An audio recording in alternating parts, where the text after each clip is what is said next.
Hi guys, and welcome back to Motor Joshing. So this is the crash video, and let's get into it.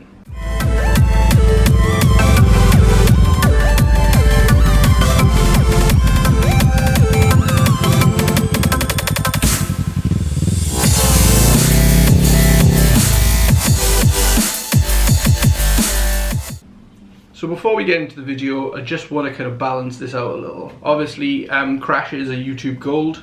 I don't want to do it in a distasteful manner. I want to do it more as a learning experience. So I kind of want to take you through the crash and then kind of come up as to exactly, you know, my kind of thinking behind it, some of the rationales, why I chose to do what I chose to do, that kind of stuff really. I don't want this to just be a salacious video of just, you know, here's a crash, eat it up for the views. That's not really the kind of intent I want to go with this. It would have been all too easy to turn around and just go, you know, stick a wasted, you know, type GTA, you know, overlay and do too much of a jokey thing about this kind of thing. And I just didn't think that's what I wanted to do on this. So I wanted to, you know, look at the crash and analyze it. So I think we'll just get on with it. I'll show the crash initially and then I'll go back and kind of explain some of my stuff really.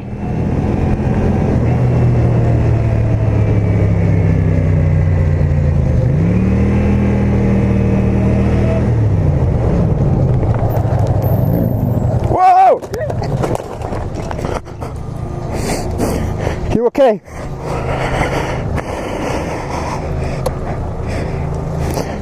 You okay? I think so.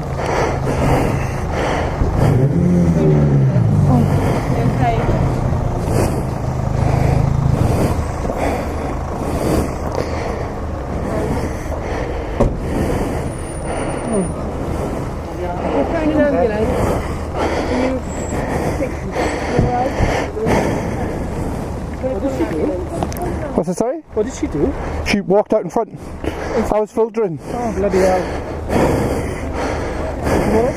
I'm fine. I wasn't going that fast, so Yeah. but I still hit her.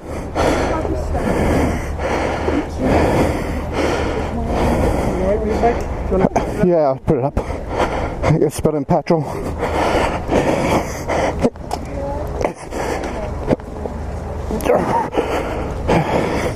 Yeah, I think it's petrol.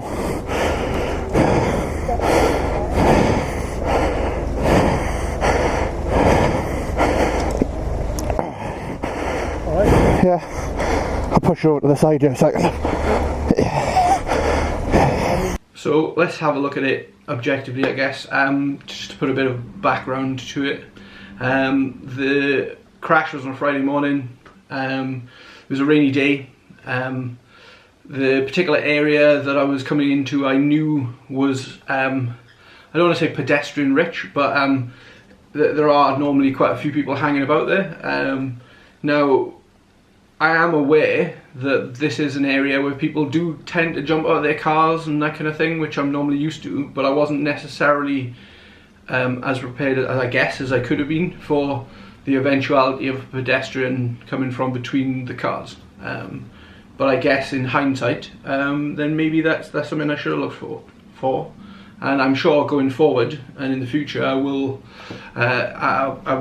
certainly do things differently. I'm not suggesting that it was entirely their fault.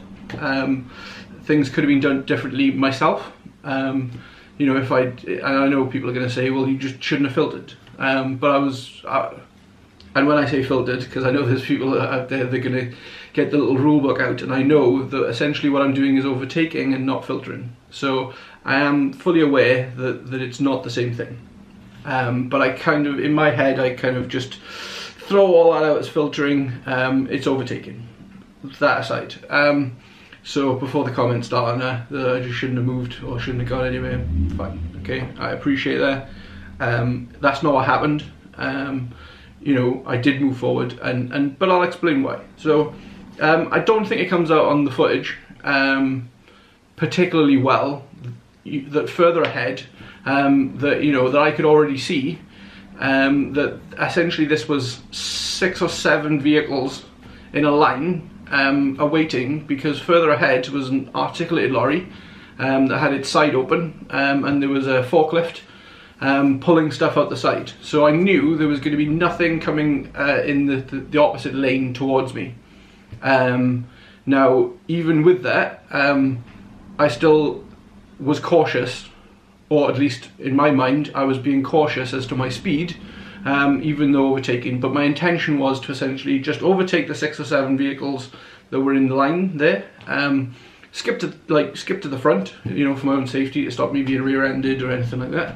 And then once I'd done that, essentially move, you know, forward once the road was basically free. So as I kind of come down the road, I was aware of the fact that because traffic had held up, this is typically somewhere where I do see people just jumping out the car. It's right next to a university in Cardiff. And people do typically just hop out the car, and you know, quickly, even while the traffic's moving and things. So I am aware of that, which is why I was probably more to the middle of the road. But also, I prefer, if I am overtaking, I prefer to be further than a door's length when I'm overtaking vehicles, mainly because you get to see a bit more of the road anyway. So that's my thought. Some people are going to say I was going too fast.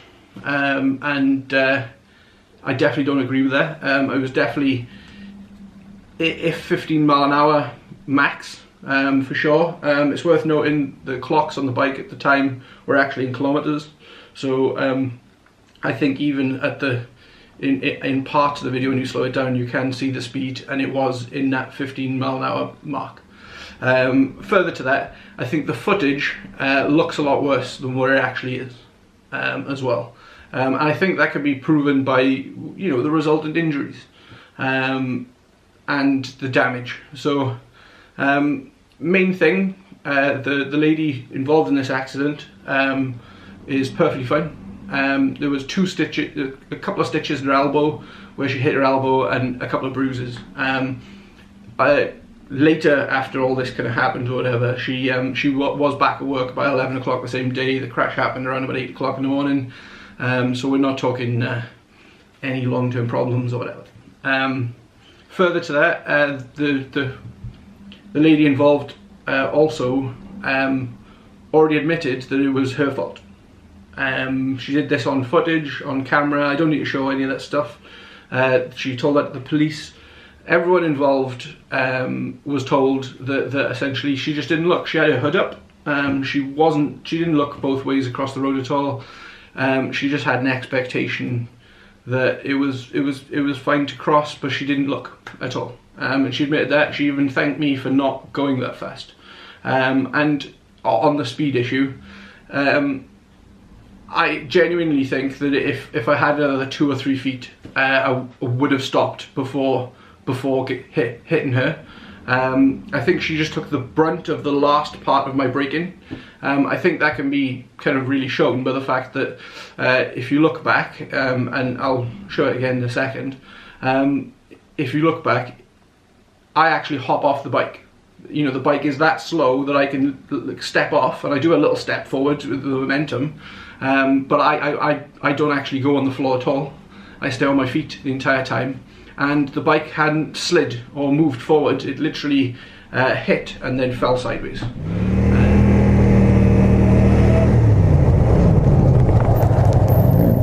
Whoa! You okay? And you know, so that's unfortunate. Accidents are accidents regardless, and you know, certainly still a lot of palaver, still a lot of things, and I'll do another video as to, you know, what was broken, how we fixed it, all that kind of stuff on the bike itself. The bike's pretty much almost back on the road. It's back on the road, but there are still a few things I need to do, and that kind of shows you it wasn't that big an accident. I think certainly with the GoPro and the speed in which it happened, I think it makes it look a lot worse than what it actually is.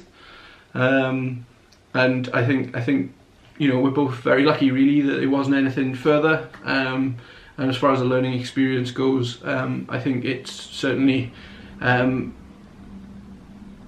me think more, I guess, about those kind of manoeuvres.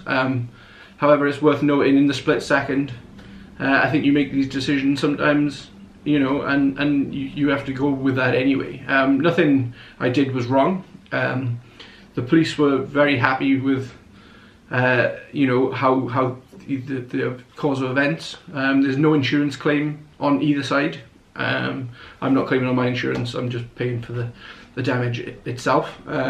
She hasn't claimed for any damage or injuries or anything due to the fact that it's you know, not a massive injury issue. She's just counting it as, you know, she messed up. There was an accident, we all walked away, good job. And it's worth noting, I'm not particularly, as much as, yes, I'm putting it on YouTube, but I'm putting it on YouTube as part of a learning experience, that people might look at it and think, okay, yeah, well, maybe I should not do that, or consider doing something slightly differently if you are commuting in that kind of environment. So I think that's important, that other people can learn the lesson. Now, one of the things I've considered is the fact that the exhausts on Pumbaa aren't particularly loud. I haven't had the bike that long, they still got the stock exhausts on there, and one of the things I will be rectifying will be to actually make the bike louder. I think had there been noisier pipes on there, she might have looked up. It might have been enough. I don't know for definite, but it can only assist in that kind of commute. It's also worth noting I'm no longer working in Cardiff anymore, so I won't be doing that kind of commute either. So, but I will put louder pipes on there, and I think, you know, loud pipes save lives. That's my personal opinion. I think, you know, anything that draws awareness to the bike really helps out. So, yeah. So one of the other aspects that's come out of this is, of course, really, when I hit her, I didn't really know what to do, perfectly honest. You know, I'm glad I didn't try to move her or anything like that, and I know I kind of almost did and stopped myself. I know that's because, you know, the height of the kind of, you know, the adrenaline rush, all that kind of stuff, you know, you're not really thinking particularly positively, or as well as you could have. I'm glad my first reaction was to obviously turn the engine off and make sure she was okay. You know, her saying she thinks she's okay was the longest, like, half a second in my life. You know, this kind of thing happens and you think, oh shit. So I'm glad, obviously, that there weren't any further damages. I don't really want to show any of the other footage after that. Essentially, we picked the bike up, took it to the side, and the bike still ran fine and was still riding fine, even with the damage that had been sustained.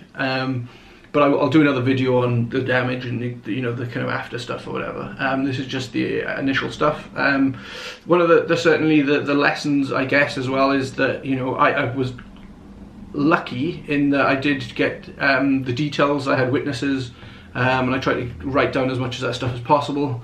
You know, just to cover my own back as well, and that's important. Obviously, it's another pro having the camera on your helmet. I think it's a must. You know, you never know when these things could go either way. And if I didn't have that footage and she was saying that she looked, you don't know where you're going to end up. You know, I'm also very thankful this person isn't the type of person that's just after a claim as well. Seemed very genuine, and you know, that is also lucky too. The thing that's worth noting as well is that it's very hard to claim off pedestrians. So if there was mass damage, I think you can only go to small claims court if they don't really want to give you any money, and then it comes out your pocket or your insurance. Obviously, my insurance company were, you know, told of the situation or reported to the police as well.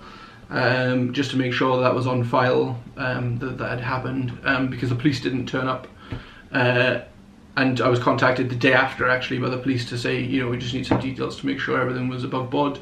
But there was no investigation as such. They already had her evidence. She'd already said it was her fault, in that she didn't look and just walked out, and, you know, we collided. So it's certainly a learning experience. As far as first crashes go, I think it's not a bad one, which is good. I think it's certainly made me think twice on some of the filtering manoeuvres. Say filtering, overtaking, you know, city centre stuff. Certainly, I don't think my speed was a problem, to be honest.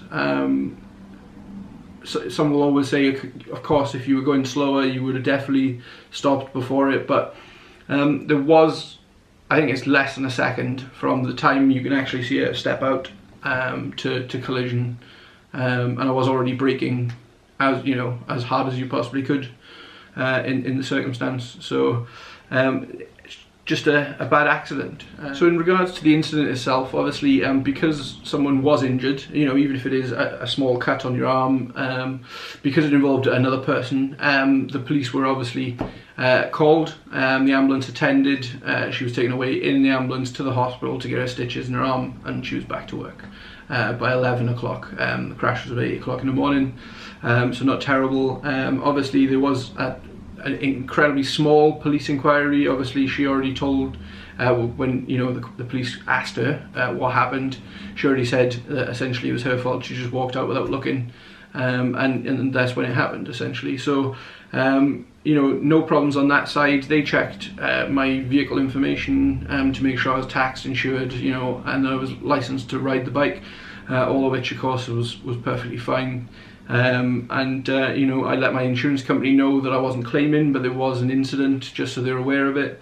I think that's important to make sure that they're fully in the loop. Now, chances are that might make my premium go up next year, even though it wasn't my fault and there's no claim, but it still could. That's a possibility.